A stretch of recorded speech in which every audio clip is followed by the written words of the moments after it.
we're happy, Oo, So yes, anyway, oo. sis, for sure, nabalitaan mo na mga away-away, di ba?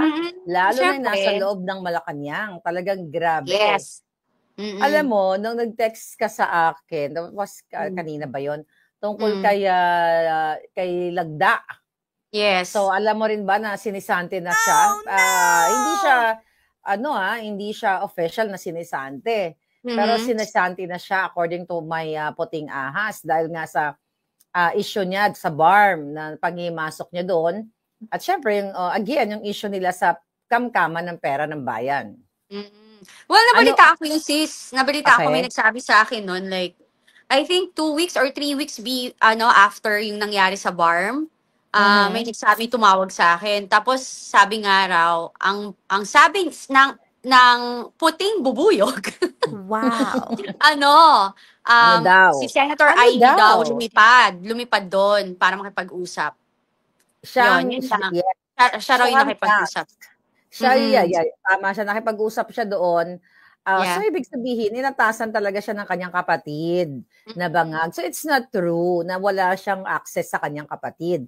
Kasi Mm-mm. remember, may dramatization 101 si Mangga nga, Amy Marcos, na Mm. nanawagan siya sa kanyang kapatid na sana dinggin siya, nagpa-interview siya sa media, na yung Mm. regarding nga sa national budget, na Mhm. dapat daw i-double check ng kapatid niyo o aralin. Kaya nga 'di ba galit na galit din ako noon, bakit ka mananawagan?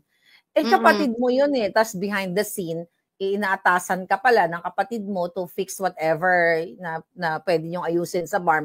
Dahil sukang-suka na yung mga taga-BARM kay Lagdameo dahil sa pakikialam niya at sa sa issue ng corruption or interest niya, vested interest niya, 'di ba, sister? True. And ako, siyempre ate rin naman siya ni BBM, 'di ba? Oo So, naman. if, 'di ba, may maganda silang relasyon para pakinggan siyang tumakbong presidente, nilakad niya pa kay VP Sara si BBM para Mhm. maging tandem sila as VP and president.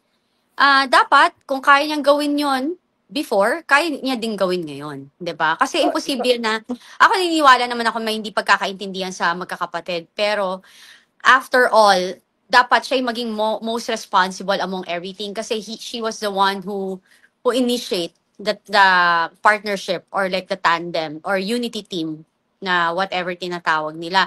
And ako, another thing also, para matapos na rin tong mga issue-issue sa vangag-vangag, dapat siya din nagko-call na, ang tawag niya, ibunsong kapatid sa Ilocano, I forgot.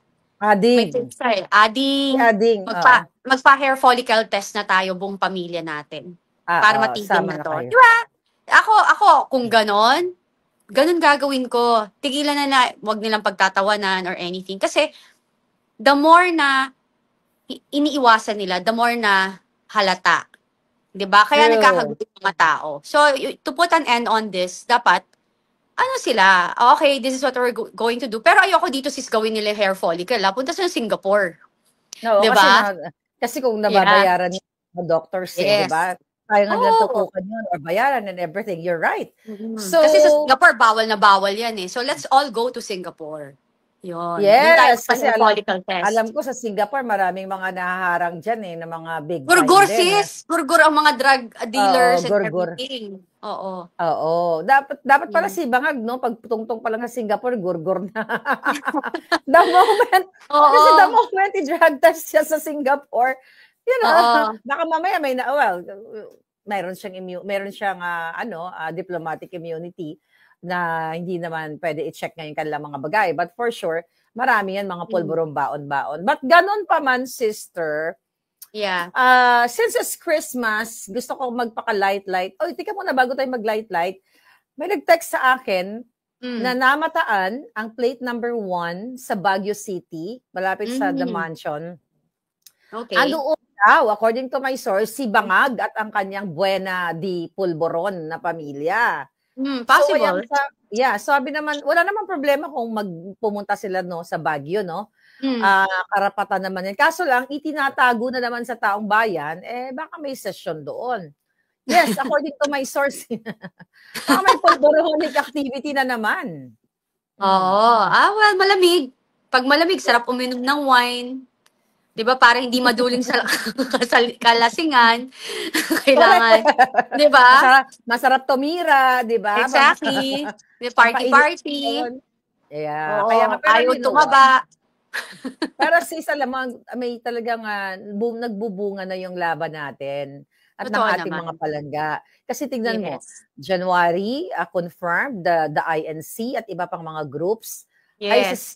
magvo-voice out sila. Pero initially, ang support niyan, ang support ng INC para maipanawagan na itigil na yung Impeachment. pagpe-personal attack kay Inday Sara through that walang kwentang impeachment at tumukok True. na sila sa tunay na issue ng lipunan, which is nga yung smuggling, kidnapping, high crimes, pagnanakaw, you know that already. So yun yung panawagan na yan. At nakakatuwa dahil, sister, nang nagkakilala tayo ng July tayo nagkakilala nung pumutok na tong Polvoron video na to Oo, So yun na correct. nga, since 2022, ang dami talaga natin mga kababayan na nagsisiwalat, not only me, mga whistleblowers, puting ahas, dito sa bangag na government na ito.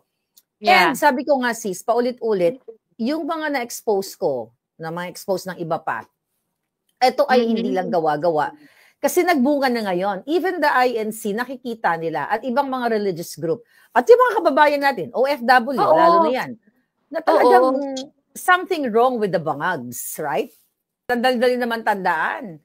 Lucky, diba? Kathy Binag, parang lucky number, no? Oo, Hindi correct. Public email ko naman yan. So, okay lang. Okay. Hindi ka naman mananalo yan, loan better, Loan bettors. Sa PCSO. Sis, alam mo, panalunin sana naman tayo nang may pakinabang naman. Tapos i-donate natin sa taong bayan. Kaso hindi tayo tumataya ng loto. Yun yung problema. Sis, actually, meron tayong options. Ako, meron akong choice nung nasa kanila pa ako. Pwede ako manalo, hindi lang 1 milyon. Baka bilyon kung pumayag ako sa kanilang mga pagnanakaw. Hindi ko na kailangan manalo. Kaya pwede ako maging bagman ni Lisa Tanas. But we chose not to be part of the kawatans, right? Di bale, panalo naman ang ating alindog sa puso ng bayan. O, di ba? True. And again, I'm going back there yung sa INC na rally sa January 13 na matutuloy na. Kasi apparently kasi at first may nag-post noon, 'di ba? In advance yung post before i-announce ng INC, which is today, alam ko sa kanilang pagsamba, in-announce na nila 'yon. Kasi ang ayaw lang natin kasi na mapangunahan or either like we don't have the right to do it also, right? Even though meron tayong alam, hindi natin dapat pinapangunahan kung ano man yung mga organization na sa kanilang mga dapat gawin. Second to that, meron kasing nag-post na ang sabi niya, rally for injustice, ginastify niya yon. Actually, nag-comment pa siya sa section nung sabi ko, hindi po about injustice, it's a peace and peace rally, prayer and peace rally, which is totoo naman. Kasi ang panawagan naman talaga ng INC is talagang tigilan nyo na yan. Dapat tayo nagkakaisa tayo, tigilan nyo ng tirahin si Sara, VP Sara. Dapat ang inaatupag ng Quadcom or ng Kongreso ay magpatupad ng batas at hindi mangbuli. 'Di ba? Kasi yun naman talaga yung pinangako nilang tungkulin sa bayan. Yun yung mandate nila, oo. Exactly. Correct. So yun lang, sabi ko nga, wala namang problema, matutuloy yung 13, pero wag nyo lang babahiran ng, alam mo yun, dadagdagan nyo ng wording na hindi naman yun talaga yung sinasabi ng INC, 'di ba? Wag na tayong gumatong, 'di ba, na kung ano man, hayaan natin sila. Pagdating ng 13, if you want to support, let's support them, let's pray with them, 'di ba? Tapos from there, let's see what will happen, 'di ba? Ganun lang naman yun. Magpasalamat na lang tayo na may mga nananawagan na ganyan, na isang malaking grupo, 'di ba? Oo, at saka dapat talaga sumuporta na kasi yung nakausap ko ng puting ahas na talagang may magaganap. Hindi naman ito hiwalay dito sa INC na may magaganap talaga na pagtitipon. Sabi ko nga pagtitipon at nananawagan sila na pag may mga pagtitipon na ganito, may peaceful rally, movement or whatsoever, 'di ba? Dapat yung mga Pilipino ay makialam kasi hindi na nga ito usapin ng just only to what you call it, to stop the Quadcom, the Bangag administration para hindi i-impeach si Sara. Ito rin ay panawagan nila dahil nakikita nila sis, yun talagang paglulustay, pagnanakaw, high crime, smuggling, kidnapping, na ang involved ay walang iba kundi yung kanilang presidente. 'Di ba? Yung presidente nyo dyan. So, Yeah. yun yung panawagan. Kaya nga tama ka doon. So, wag natin i-rephrase, I mean, dagdagan yung panawagan ng INC, but Mm-mm. your group, let's say iba-ibang grupo, pwede naman kayo Mhm. magsigaw ng panawagan Yeah. ninyo. Tama na, Mm-mm. kung ano man yun, whatever, di ba? Kaya Yes, sa lahat, yeah. Go ahead, sis. whether EDSA, whether Luneta, whether Yes. Medjola, wherever, you can just go. Mhm. Kasi wala namang monopoly yung yung Mm-mm. pagsuporta o pagiging bayani o pagiging matapang. Wala yan. Agree. Lahat tayo kasali dyan. Mm-mm. Lahat Tama ng naman. nagsasalita. At saka yung, yun nga sana ako ngayong Pasko nga, sis. Merry Christmas, everybody! Happy holidays! Diba? Happy Ako, holidays, my darling! yes, ang wish ko lang, sis, yung parang, hindi na parang, yung talagang na tayo, na may mga paninindigan tayo, may kanya-kanya tayong prinsipyo, paniniwala, at karakter, is, wag na din nating ipilit yung mga opinion natin sa ibang tao. 'Di ba? Ang importante, True. ang iisa lang yung ating laban, wag na tayong mang-insulto, wag na tayong mang-bully, wag na nating ibaba ang integridad or karakter ng isang individual. Kung ayaw nyo sa tao, wag na. Alam mo yung parang, hindi parang ako na parang, Parang wag nyo na lang pansinin, ignore, okay? Parang if you want to, ilantad yung katotohanan, lantad, wala namang masama. Then from there, tapos na. 'Di ba? So, kasi, you don't need to prove anything to anybody if you're not doing anything wrong. And kitang-kita naman ng tao kung ano yung magiging katotohanan. And dun din sa mga bully na makukulit, na ayaw rin magpaawat. Parang listen. Kasi, wala namang mapupuntahan kung palagi tayong may bangayan. Isa lang bangayan na, kabangayan at kalaban. Yung mga isa lang ang kabangayan, kabangagan. natin. Papahamak sa ating bayan. My God, nakikita mo ba, sis? Diba? Kitang-kita naman ang ating ekonomiya ay bumabagsak. Ang stocks natin bumabagsak. Ngayon, we are overflowing with yung mga properties like development, yung rentals now ay babagsak this coming Sobrang year. tumataas. Sobrang babagsak, sis, kasi sobrang daming space na available.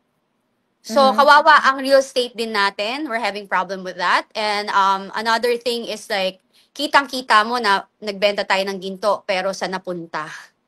Tapos, Yes. ayuda tayo ng ayuda. Yung pala, ang dami nating problema. Yung utang natin, yung di ba, pinag-usapan natin, yung sa PhilHealth na sinasabi, may isang nag-comment dyan na nagmamagaling na may extra funding naman ang PhilHealth. Yung nakakalungkot na sa Senate, yung mga senator na iba dyan hindi talaga pinag-aaralan yung kanilang pinipirmahan. Hindi nagre-research, may researcher naman sila.